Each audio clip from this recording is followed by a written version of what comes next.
When you think of Katie Price, music is probably the last thing that comes to mind. Glamour model, tabloid fixture, reality TV star, yes. But pop princess? That's where the story turns bizarre. Because for 2 decades, Katie has tried and failed to reinvent herself as a singer. And every time, it's been chaos. Today, we're unpacking the scandal-ridden, short-lived, and frankly strange history of Katie Price's failed pop career. And trust me, you'll want to stick around because the deeper we go, the more unbelievable it becomes. Before we dive in, make sure you hit subscribe, because if you thought you knew Katie Price, wait until you hear the truth about her disastrous attempts at pop stardom. Let's rewind to 2005. Katie Price, then still known as Jordan, had just stepped out of the jungle on I'm a Celebrity, where she met and fell for Peter Andre. The tabloids were obsessed. She was one of the most photographed women in Britain. And she had one goal: prove she was more than just a glamour model. So what did she do? She went straight for Eurovision. Katie auditioned to represent the UK with a ballad called Not Just Anybody. But instead of a polished star, viewers saw Katie in a bright pink catsuit, heavily pregnant with her son Junior, belting out a song critics instantly branded flat, awkward, and excruciating. The public voted.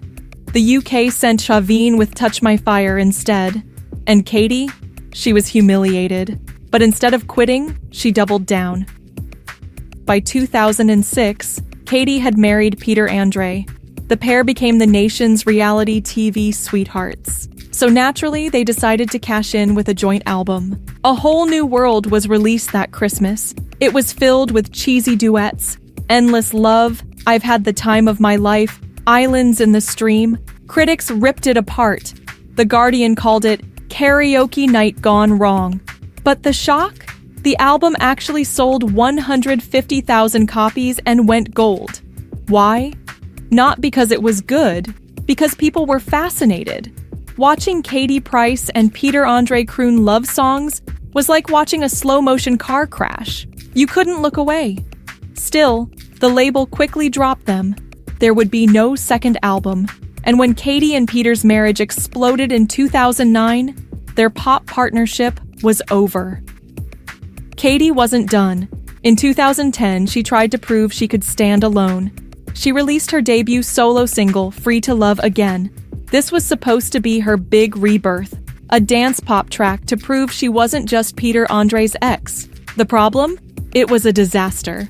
The single peaked at number 60 in the UK charts. Not 16. 60. Just scraping in before disappearing completely the next week. Radio DJs mocked it. Critics called it tuneless, and one of the worst singles ever released by a celebrity. Katie insisted she was serious about music, but the industry? They laughed her out of the room. For most people, that would have been the end. But Katie Price doesn't quit. She reinvents. Throughout the early 2010s, she popped up at small clubs and events, performing half-hearted covers or lip-syncing to backing tracks. She told interviewers she was a frustrated pop star who would never mime again. But the truth was, nobody was buying her music. The tabloids stopped taking her seriously as a singer. She was back to being Katie the reality star, Katie the tabloid scandal magnet. But in her mind, the dream was alive. Fast forward to 2017. Katie announced a comeback single, I Got You. It was billed as her new chapter. A glossy, EDM-inspired track meant to compete with chart toppers like Calvin Harris and Rita Ora. Katie promised this time was different. No miming, no duets, just her. And what happened? It bombed. I Got You failed to chart in the UK Top 100.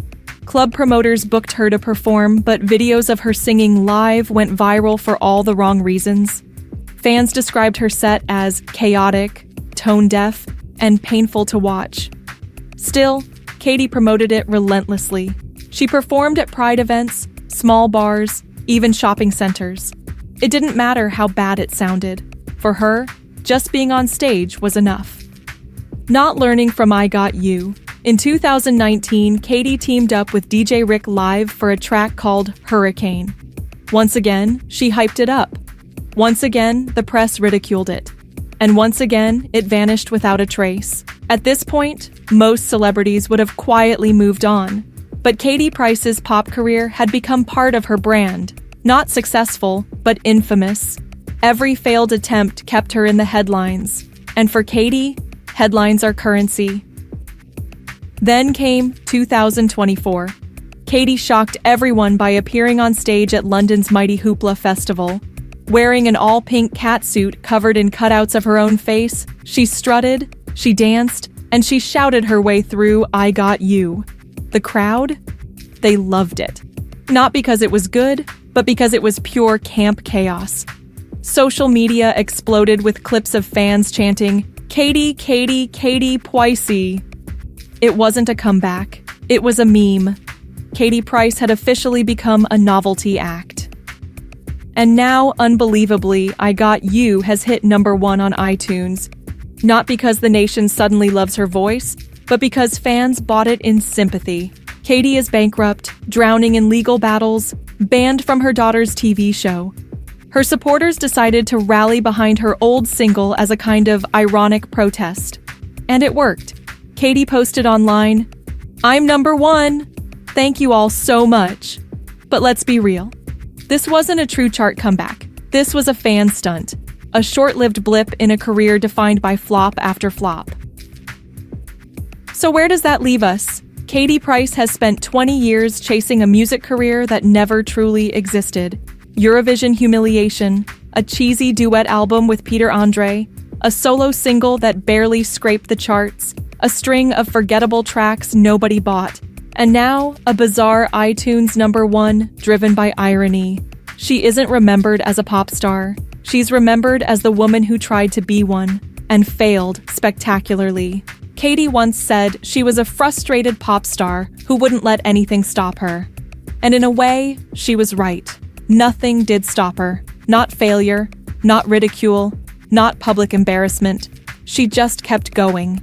But that determination didn't turn her into the next Kylie Jenner of music. It turned her into something else entirely. A cautionary tale, a novelty act, and proof that fame alone can't buy talent. So, is Katy Price's music career officially dead? Or will she try again with another doomed comeback? Knowing Katy, we haven't seen the last of her singing ambitions. But one thing is certain, no matter how many times she picks up the microphone, Katy Price will never escape the label of Britain's most spectacular pop flop. Don't forget to subscribe for more explosive deep dives into celebrity scandals. Because this story, it's just one chapter in the never-ending chaos that is Katy Price.